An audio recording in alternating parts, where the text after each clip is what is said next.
Hello दोस्तों, कैसे हो आप लोग। आई होप आप भी अच्छे और मजे में होंगे।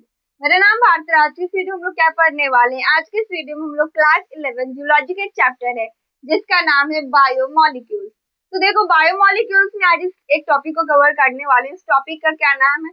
उस टॉपिक का नाम है होमोपॉलीसेकेराइड। तो देखो, होमोपॉलीसेकेराइड हम लोग पढ़ेंगे और होमोपॉलीसेकेराइड में भी क्या पढ़ेंगे, स्ट्रक्चरल होमोपॉलीसेकेराइड। मतलब कि होमोपॉलीसेकेराइड जो कि स्ट्रक्चर प्रोवाइड करता है। अब देखो, ये जो स्ट्रक्चरल होमोपॉलीसेकेराइड होते हैं ये दो तरीके के होते हैं। ठीक है, कौन कौन सा होता है? एक होता है सेलुलोज और एक होता है काइटिन। सबसे पहले इसको समझने से पहले ये समझ लेते हैं कि स्ट्रक्चरल और होमोपॉलीसेकेराइड का मतलब क्या होता है। तो देखो, पॉलीसेकेराइड मतलब पढ़े थे जिसमें कि 10 से ज्यादा शुगर होते हैं। उस 10 से ज्यादा शुगर उसको हम लोग पॉलीसेकेराइड कहते हैं। और पॉलीसेकेराइड को भी टू पार्ट में क्लासिफाई कर दिया गया। एक हो जाता है होमोपॉलीसेकेराइड और एक हो जाता है हेटेरोपॉलीसेकेराइड। होमोपॉलीसेकेराइड मतलब ऐसा पॉलीसेकेराइड जो कि सिर्फ एक तरीके के शुगर के सब यूनिट से बना हुआ। जैसे कि देखो कि हम लोग होमोजेनस मिक्सचर पढ़ते थे, हेटेरोजेनस मिक्सचर पढ़ते थे। ठीक वैसे ही होमोपॉलीसेकेराइड हेटेरोपॉलीसेकेराइड होता है। अगर एक ही तरीके के शुगर यूनिट से अगर कोई भी सेकेराइड बना हुआ रहता है तो उसको हम लोग कहते हैं होमोपॉलीसेकेराइड। और वही अगर अलग अलग शुगर के कंबाइंड होने से कोई पॉलीसेकेराइड बना रहता है तो उसको हम लोग कहते हैं हेटेरोपॉलीसेकेराइड। और ये होमोपॉलीसेकेराइड में भी क्या है, स्ट्रक्चरल। मतलब कि जो स्ट्रक्चर प्रोवाइड करता है। अब जैसे देखो, एक सेल होता है, हम लोग जानते हैं, अगर प्लांट सेल लेते हैं तो प्लांट सेल का अराउंड सेल वॉल रहता है। ठीक है, अब ये जो सेल वॉल होता है वो क्या करता है, वो सेल को एक शेप देता है, एक स्ट्रक्चर देता है। तो सेलुलोज वो किससे बना हुआ रहता है, वो सेल वॉल सेलुलोज से बना हुआ रहता है। तो वो एक क्या हो गया, स्ट्रक्चरल होमोपॉलीसेकेराइड हो गया। ठीक है, ऐसे भी आप अगर इंसेक्ट वगैरह को देखोगे तो जितने भी इंसेक्ट होते हैं जो कि अर्थ्रोपोडा में आते हैं। तो अब ये अर्थ्रोपोडा क्या होता है, ये हम लोग एनिमल किंगडम में ऑलरेडी पढ़ चुके हैं। तो देखो, ये जो अर्थ्रोपोडा मतलब होता है जिसके पास जॉइंटेड अपेंडेज। अगर आप मच्छर को देखोगे या किसी भी इंसेक्ट वगैरह को देखोगे तो उसमें क्या होते हैं, जॉइंटेड अपेंडेज। अगर उसके पैर हाथ को देखोगे तो ऐसा लगेगा कि वो ऐसे जुड़ा हुआ है, अलग अलग पार्ट अलग अलग तरीके से जुड़ा हुआ, रोबोट की जैसा वो दिखता रहता है। ठीक है, तो क्यों ऐसा रहता है, क्योंकि वो जॉइंटेड अपेंडेज ही रहता है, मतलब कि अलग अलग पार्ट जुड़ के वो ऐसे बना हुआ रहता है, दिखता है। ठीक है, तो जितने भी अर्थ्रोपोडा होते हैं वो कवर रहता है, किससे कवर रहता है, तो काइटिन से कवर रहता है। अगर आप मच्छर को मारोगे या किसी भी इंसेक्ट वगैरह को अगर आप टच करोगे तो थोड़ा सा हार्ड पता चलता है। वो हार्ड इसलिए पता चलता रहता है क्योंकि वो काइटिन से बाहर जो किससे रहता है, काइटिन से वो कवर हुआ रहता है। चाहे छोटा सा इंसेक्ट लो या कोई बड़ा सा इंसेक्ट लो, जो भी इंसेक्ट रहेगा, मतलब जो भी अर्थ्रोपोडा के अंदर आएगा, उन सब में क्या रहता है, उन सबका स्केलेटन मोस्टली काइटिन से कवर है। ठीक है, तो हम लोग अब सेलुलोज और काइटिन तो दोनों को कवर करने वाले हैं। देखो, हम लोग ये कह सकते हैं कि जो स्ट्रक्चरल होमोपॉलीसेकेराइड है इसको टू पार्ट में क्लासिफाई कर दिया गया। एक हो गया सेलुलोज और एक हो गया काइटिन। अब दोनों में डिफरेंस क्या है, डिफरेंस को देख लेते हैं। सबसे पहले होता है सेलुलोज। तो सेलुलोज जो है वो अभी तक अर्थ का सबसे सबसे ज्यादा abundant, most abundant organic substance है इस अर्थ पर। और फिर chitin, chitin second most abundant है। क्योंकि देखो, ये जो काइटिन होता है ये अर्थ्रोपोडा के अंदर आता है। और अर्थ्रोपोडा जो है वो एनिमल किंगडम का सबसे लार्जेस्ट फाइलम है। सबसे लार्जेस्ट फाइलम कौन है, अर्थ्रोपोडा। और हर एक अर्थ्रोपोडा पर क्या रहता है, एक्सोस्केलेटन में काइटिन रहता है। तो इसलिए ये क्या हो गया, ये सेकेंड मोस्ट अबंडेंट। सबसे अबंडेंट, ज्यादा अबंडेंट कौन रहता है, सबसे ज्यादा अबंडेंट रहता है सेलुलोज। और सेकेंड मोस्ट अबंडेंट रहता है काइटिन। ठीक है, तो पहले तो यही पॉइंट हो जाएगा एक, कि most abundant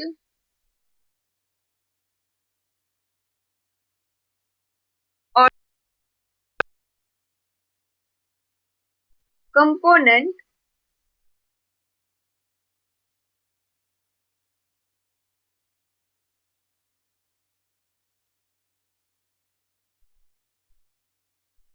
on earth. Most abundant मतलब सबसे ज्यादा अबंडेंट कौन है, सबसे ज्यादा अबंडेंट सेलुलोज। सेकेंड आ जाता है chitin, obviously second most abundant होता है। ये लिख सकते हैं हम लोग यहाँ पर, second most abundant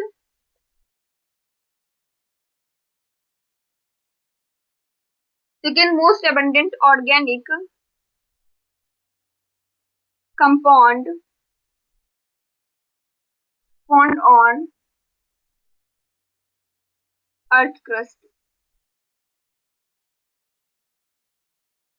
earth crust पर सबसे ज्यादा अबंडेंट सेलुलोज रहता है, सेकंड मोस्ट अबंडेंट कौन रहता है, काइटिन रहता है।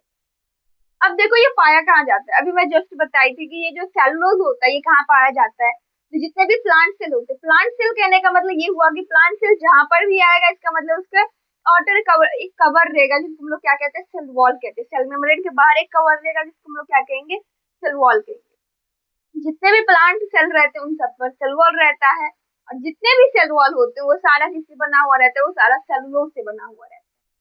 तो हम लोग यहाँ पर लिख सकते हैं found on found in plant cell wall, found in plant cell wall, plant cell wall. और ये कहाँ पाया जाता है, तो फाउंड इन एक्सोस्केलेटन,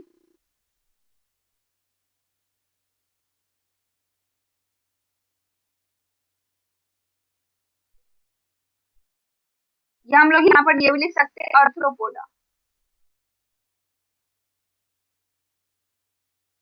ठीक है, तो ये क्या पॉइंट लिखे, found in plant cell wall, मतलब जितने भी प्लांट सेल वॉल रहते हैं उन सेल वॉल जो रहता है वो किससे बना हुआ रहता है, वो सेलुलोज से बना हुआ रहता है।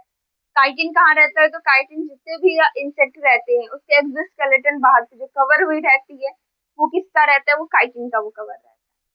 एंड फिर लास्ट ये आता है कि अगर ये होमोपॉलीसेकेराइड है, होमोपॉलीसेकेराइड कहने का मतलब ये हुआ कि वो एक सिंगल शुगर सब यूनिट से बना हुआ रहेगा। तो कौन सा शुगर सब यूनिट है जिससे कि ये सेलुलोज और काइटिन बना हुआ रहता है, तो जो काइटिन बना सेलुलोज जो बना हुआ रहता है वो बीटा ग्लूकोज से बना हुआ रहता है। तो यहाँ पर लिख देते हैं इट्स सब यूनिट इज,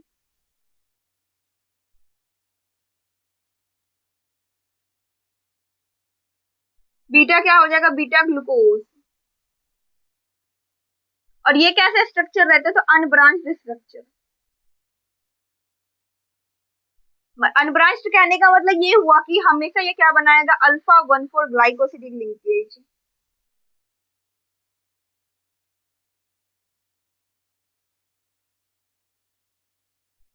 ठीक है, तो देखो अगेन मैं बता रही हूँ क्या लिखी हूँ, तो देखो इट्स सब यूनिट इज बीटा ग्लूकोज, मतलब ये किससे बना हुआ रहता है, बीटा ग्लूकोज। अगर हम लोगों को सेलुलोज बनाना है तो beta glucose beta glucose beta glucose को जोड़ते रहेंगे तो क्या बन जाएगा, वो सेलुलोज बन जाएगा। तो सेलुलोज की सब यूनिट होती है बीटा ग्लूकोज। और ये अनब्रांच स्ट्रक्चर होता है, स्ट्रेट हमेशा रहेगा, तो स्ट्रेट जब भी रहेगा इसका मतलब उसके बीच में जो बॉन्ड बनेगी, उसके बीच में जो लिंकेज रहेगी वो हमेशा फर्स्ट और फोर्थ कार्बन के बीच में रहेगी, और उसी को हम लोग कहते हैं अल्फा 1,4 ग्लाइकोसिडिक लिंकेज। अगर ये ब्रांच स्ट्रक्चर रहता तो वहां पर अल्फा 1,6 ग्लाइकोसिडिक लिंकेज हो जाता, क्योंकि जहां पर ब्रांचिंग हुई रहती है वहां पर फर्स्ट और सिक्स नंबर कार्बन के साथ क्या होता है, वहां पर बॉन्ड बनती है। बट वही अगर काइटिन की बात किया जाए तो काइटिन किससे बना हुआ रहता है, तो इसका सब यूनिट होता है नैग। ठीक है, सब यूनिट इज नैग।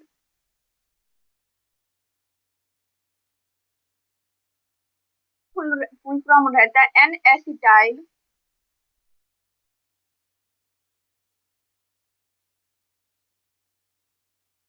सब यूनिट एन एसिटाइल ग्लूकासिन रहता है। ठीक है, नैग को ही फुल फॉर्म रहता है नैग, एन मतलब नैग ही एन ही रह जाता है। ए मतलब होता है एसिटाइल, कैपिटल में लिख देते हैं, और जी मतलब होता है ग्लूकासिन। ठीक है, अगर स्टार्टिंग से समझ लेते हैं अभी तक हम लोग क्या पढ़े, तो हम लोग पढ़ रहे थे स्ट्रक्चरल होमोपॉलीसेकेराइड। नेम का एडवांटेज देखते हैं, होमोपॉलीसेकेराइड मतलब होता है, पॉलीसेकेराइड मतलब ऐसा सेकेराइड जिसमें कि 10 से ज्यादा शुगर कंबाइन हुए रहते हैं उसको हम लोग कहते हैं पॉलीसेकेराइड। अब उसमें भी होमोपॉलीसेकेराइड मतलब कि वो जो 10 से ज्यादा शुगर कंबाइन होंगे वो किसी एक ही तरीके का शुगर सब यूनिट रहेगा। जैसे कि हम लोग सेलुलोज में लिए कि वो किससे बना रहता है, बीटा ग्लूकोज। अब चाहे कितने भी ग्लूकोज जुड़े वो सारे बीटा ग्लूकोज ही मिलकर के पॉलीसेकेराइड बनाए। ठीक है, तो ऐसा पॉलीसेकेराइड जो कि एक ही तरीके के शुगर सब यूनिट से बनता है उसको हम लोग कहते हैं होमोपॉलीसेकेराइड।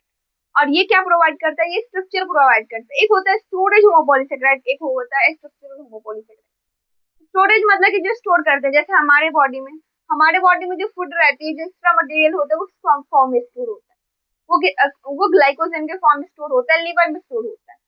तो वो क्या था, स्टोर करता है। ठीक है, वैसे अगर आप प्लांट्स में देखोगे तो प्लांट्स में किस फॉर्म में स्टोर होता है, प्लांट्स में स्टार्च की फॉर्म में स्टोर होता है। ठीक है, ऐसे एक डहलिया नाम का प्लांट होता है, उसमें इन्युलिन के फॉर्म में स्टोर होता है। सेकंड आ जाता है स्ट्रक्चरल होमोपॉलीसेकेराइड। उसमें भी दो तरीके के होते हैं, एक होता है सेलुलोज, एक होता है काइटिन। सेलुलोज जो होता है वो इस अर्थ पर सबसे ज्यादा अबंडेंट है, क्योंकि हम लोग जानते हैं ऑब्वियसली प्लांट बहुत सारे हैं, और जितने भी प्लांट होते हैं ऑब्वियसली प्लांट सेल से ही मिलकर बनेंगे, और जो भी सेल रहेगा, प्लांट सेल जो भी रहेंगे, उसके बाहर में एक सेल वॉल बनी रहेगी, और जितने भी सेल वॉल रहते हैं वो सारे सेल वॉल सेलुलोज से मिलकर बने हुए रहते हैं। तो cellulose is the most abundant organic substance that found on earth crust. Second हो जाता है काइटिन। काइटिन जो होता है, काइटिन कहाँ पर पाया जाता है? तो इंसेक्ट, जितने भी इंसेक्ट वगैरह होते हैं उन सबका एक्सोस्केलेटन, मतलब बाहर से उसका बॉडी किससे कवर रहता है? काइटिन से कवर रहती है। और अगर आप देखोगे तो एनिमल किंगडम में सबसे बड़ा लार्जेस्ट फाइलम जो है वो फाइलम अर्थ्रोपोडा होता है। अर्थ्रोपोडा के अंदर ही इंसेक्ट आते हैं, तो ऑब्वियसली जो most abundant, second most abundant कौन हो जाता है? काइटिन हो जाता है। तो chitin is the second most abundant organic substance, organic compound that found on earth crust. ठीक है, अब सेकंड पॉइंट क्या लिखा है कि अगेन ये कहाँ पाया जाता है? तो एक कहाँ पाया जाता है? सेल वॉल में, प्लांट सेल वॉल में पाया जाता है। और काइटिन जितने भी इंसेक्ट होते हैं उसके एक्सोस्केलेटन में पाया जाता है। फिर थर्ड पॉइंट ये होती है कि बना हुआ रहता है किस चीज से? तो जो सेलुलोज रहता है वो ऑब्वियसली किसी एक ही शुगर सबयूनिट से बना रहेगा, और वो एक शुगर सबयूनिट कौन होता है? बीटा ग्लूकोज रहता है। अल्फा ग्लूकोज रहता है, एक बीटा ग्लूकोज रहता है। अल्फा बीटा ग्लूकोज में क्या फर्क रहता है उसके बारे में मैं बता चुकी हूँ। सिंपल से रहता है, फर्स्ट कार्बन में OH को ऊपर कर दो और H को नीचे कर दो, तो वो क्या बन जाएगा? अल्फा से बीटा ग्लूकोज बन जाएगा। ठीक है, तो ये सेलुलोज बीटा ग्लूकोज, मतलब एक बीटा ग्लूकोज, दो बीटा ग्लूकोज, तीन बीटा ग्लूकोज, ऐसे करते करते हजारों बीटा ग्लूकोज क्या रहते हैं? मिल जाते हैं। ठीक है, हजारों कहने का मतलब कि 10 से ज्यादा कितना भी मिल सकता है। उसके बाद होता है काइटिन। काइटिन किससे बना हुआ रहता है? वो नैग से, उसकी सबयूनिट होती है नैग। नैग का फुल फॉर्म क्या होता है? N acetyl glucosamine. N acetyl glucosamine, इसी से क्या रहता है कि हमारा काइटिन बना हुआ रहता है। आई होप कि आप लोग को यहाँ तक समझ में आ गया होगा। अब सेकेंड देखते हैं स्ट्रक्चरल हेटेरोपॉलीसेकेराइड। हेटेरोपॉलीसेकेराइड मतलब कि ऐसा पॉलीसेकेराइड, पहले पॉलीसेकेराइड मतलब कि जो कि 10 से ज्यादा शुगर से मिलकर बना हुआ। अब इसमें हेटेरोपॉलीसेकेराइड मतलब कि अलग अलग शुगर सबयूनिट से बना हुआ। जैसे कि हम लोग सेलुलोज देख रहे थे, वो एक ही शुगर सबयूनिट से मिलकर बना था, बट ये जो हेटेरोपॉलीसेकेराइड रहेगा ये अलग अलग शुगर सबयूनिट के कंबाइन होने से बने हुए। ठीक है, और इसमें क्या प्रोवाइड करेगा? स्ट्रक्चरल, क्योंकि देखोगे ये जो हेटेरोपॉलीसेकेराइड है इसका एक ही फिर टाइप निकल जाता है, वो हो जाता है स्ट्रक्चरल हेटेरोपॉलीसेकेराइड। अब ये जो स्ट्रक्चरल हेटेरोपॉलीसेकेराइड होता है इसको अगेन टू पार्ट्स में क्लासिफाई कर दिया जाता है। कौन कौन हो जाता है उसको देखते हैं। एक हो जाता है हाइलुरोनिक एसिड, हाइलुरोनिक एसिड, और एक हो जाता है पेप्टिडोग्लाइकन, पेप्टिडोग्लाइकन। एक हो जाता है हाइलुरोनिक एसिड और एक क्या हो जाता है? पेप्टिडोग्लाइकन। ठीक है, अब देखते हैं दोनों कौन कौन से शुगर रेंज से बनाया रहता है और ये कहाँ कहाँ पाया जाता है। ठीक है, सबसे पहले ये जो हाइलुरोनिक एसिड रहता है और ये जो पेप्टिडोग्लाइकन, दोनों में एक शुगर सबयूनिट कॉमन रहती है। वो कौन होता है? वो होता है अगेन वही नैग। तो यहाँ पर लिख सकते हैं हम लोग सबयूनिट,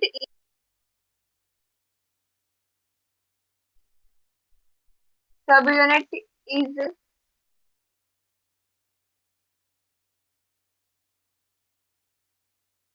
ग्लूकुरोनिक एसिड। और यहाँ पर क्या हो जाएगा? Subunit is NAG plus NAM. Hyaluronic acid किस किस से बना रहता है? वो बना हुआ रहता है अगेन नैग, और ये भी बना हुआ रहता है नैग। एक दोनों में कॉमन होती है नैग नैग। और यहाँ पर क्या आ जाता है? ग्लूकोरानिक एसिड आ जाता है, और यहाँ पर नैम आ जाता है। ग्लूकोरानिक एसिड किस में आ जाता है? हाइलुरोनिक एसिड में। और नैग किस में आ जाता है? पेप्टिडोग्लाइकन। तो देखो नैग का फुल फॉर्म जानते हैं, एन एसिटाइल ग्लूकासमिन हो जाता है। यहाँ पर भी नैग का ऑब्वियसली वही फुल फॉर्म होगा, एन एसिटाइल ग्लूकासमिन। नैम का क्या फुल फॉर्म रहता है? इस फुल फॉर्म को देखते हैं। इसका फुल फॉर्म कहें तो अगेन यहाँ पर आ जाएगा N acetyl muramic acid, muramic acid, N acetyl muramic acid. और नैग मतलब कि एन एसिटाइल ग्लूकासमिन हो जाएगा। ठीक है, यहाँ पर ग्लूकोरोनिक एसिड मतलब ग्लूकोरोनिक एसिड। अब ये कहाँ पाया जाता है? हाइलुरोनिक एसिड कहाँ पाया जाता है और पेप्टिडोग्लाइकन कहाँ पाया जाता है? तो देखो, जो हाइलुरोनिक एसिड होती है वो कार्टिलेज के मैट्रिक्स में पाया जाता है। कहाँ पाया जाता है? कार्टिलेज जो होता है ना, हमारे बॉडी कार्टिलेज, उसके मैट्रिक्स में पाया जाता है। और वही जो पेप्टिडोग्लाइकन है, ये कहाँ पाया जाता है? जितने भी बैक्टीरिया होते हैं, तो बैक्टीरिया के ऊपर में जो सेल वॉल रहती है, तो बैक्टीरिया का जो सेल वॉल रहता है वो किससे बना हुआ रहता है? बैक्टीरिया का सेल वॉल बना रहता है पेप्टिडोग्लाइकन। तो यहाँ पर लिख देते हैं हम लोग, फाउंड इन मैट्रिक्स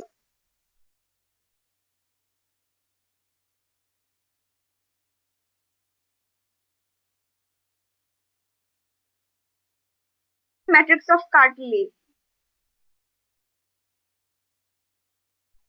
और ये कहाँ हो जाएगा? Found in bacterial cell wall. ये कहाँ पाया जाता है? बैक्टीरियल सेल वॉल में। और ये कहाँ पाया जाता है? ये पाया जाता है कार्टिलेज के मैट्रिक्स में। अगेन समझ लेते हैं अभी हम लोग क्या पढ़े। तो अभी हम लोग पढ़ रहे थे स्ट्रक्चरल हेटेरोपॉलीसेकेराइड। देखो, हेटेरोपॉलीसेकेराइड, हेटेरो मतलब हो जाता है कि अलग अलग तरीके का, पॉलीसेकेराइड मतलब हो जाता है कि ऐसा सेकेराइड जिसमें कि 10 से ज्यादा, या ऐसा कार्बोहाइड्रेट जिसमें 10 से ज्यादा शुगर आ रही है। और वो 10 से ज्यादा शुगर जो होते हैं वो अलग अलग शुगर टेबलेट से मिलकर बने हुए रहते हैं। ठीक है। अब ये जो स्ट्रक्चरल हेटेरोपॉलीसेकेराइड होता है, इसको टू पार्ट में क्लासिफाई कर दिया जाता है। एक हो जाता है हाइलुरोनिक एसिड, एक हो जाता है पेप्टिडोग्लाइकन। हाइलुरोनिक एसिड ये ऑब्वियसली ये हेटेरोपॉलीसेकेराइड है, तो ये अलग अलग शुगर टेबलेट से मिलकर बने होंगे। तो कौन कौन सा है? एक हो जाता है नैग, एन एसिटल ग्लूकासमिन, और एक हो जाता है ग्लूकुरोनिक एसिड। और सेकेंड हो जाता है पेप्टिडोग्लाइकन, जो कि किससे बना हुआ रहता है? नैम, मतलब पहले तो एक नैग होगा इसमें भी, एन एसिटल ग्लूकासमिन। और एक हो जाता है नैम, मतलब कि एन एसिटल म्यूरेरिक एसिड। ठीक है। तो दोनों में नैग कॉमन है, और इसमें एक में नैम है, एक है ग्लूकुरोनिक एसिड। फिर ये जो हाइलुरोनिक एसिड है, ये पाया कहाँ जाता है? It found in cartilage, matrix in cartilage. Cartilage का जो मैट्रिक्स होता है उसमें पाया जाता है। और ठीक वही अगर पेप्टिडोग्लाइकन का बात करा जाए तो ये कहाँ पाया जाता है? तो बैक्टीरिया का जो सेल वॉल होता है, ऑब्वियसली बैक्टीरिया यूनिसेलुलर होते हैं, और उसका जो सेल वॉल रहता है, प्रोटेक्शन के लिए सेल वॉल चाहिए रहता है। तो वही सेल वॉल किससे बना रहता है? ये वही सेल वॉल बना रहता है पेप्टिडोग्लाइकन से। आई होप कि आप लोग यहाँ तक समझ में आ गया होगा।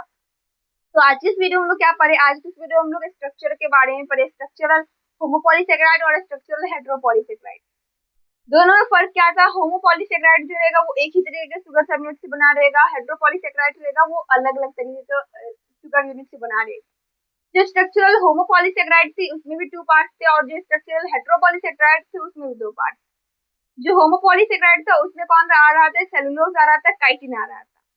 सेलुलोज जो वो मोस्ट अबंडेंट ऑर्गेनिक कंपाउंड है इन द अर्थ क्रस्ट, और वही जो काइटिन है वो second most abundant organic compound है।